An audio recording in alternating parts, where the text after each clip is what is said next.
sharing things that I normally wouldn't on the internet in hopes that it makes y'all feel less alone. First off, I've never talked about this and I probably will not talk about this again. I have the worst relationship with food of any person that I have ever met. I'll not talk about food. Please don't talk to me about calories, and I wouldn't even own a scale until I was 21. Number two, I've always been super hyper aware of the fact that I can make sometimes friends, but not really strong friends all that often. I've always been too much for almost every person I've ever met. So when I meet a new person, I get a length of rope from the moment that we first met to when they're done tolerating me. I used to be really sensitive to people who would get what they wanted from me and then never speak to me again. Literally, I hate everything about my boobs. That they say, I hate the size they are, I hate the shape, they literally social distance. My body, I've always hated my arms. No matter how much I work out, I feel like they're so big. I wear long sleeve shirts as much as I can, and I will never put my arms up in a picture. It won't happen. Severe scar stomachs that get worse every single day. When I was younger, they were barely noticeable. For years, they've gotten so bad that I've had people come up to me or comment asking if I've gotten stabbed, which obviously just doesn't feel great, but then it's even worse that I have to explain that I don't actually know what happened. I have almost every single conversation that I ever have wondering if I was annoying them or not. In fact, if you're with me when I first meet someone, I'll probably turn to you and ask, like, was that good or was I annoying? I grew up in a friend group that, like, texted each other while we were sitting right next to each other. If we're sitting in the car, if you, like, stop answering me and pick up your phone every single time I'm done talking, I just get quiet because I assume that you're talking about me. For some reason, I have the type of personality that when someone first meets me, they decide right that moment whether they love or hate me, and they keep that opinion forever. Probably an even ratio, if not more, of the people being like,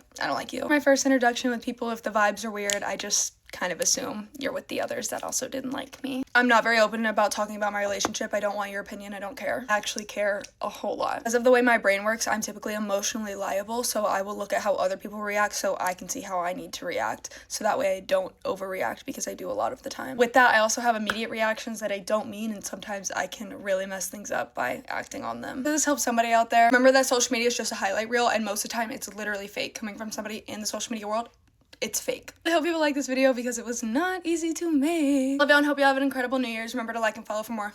Bye.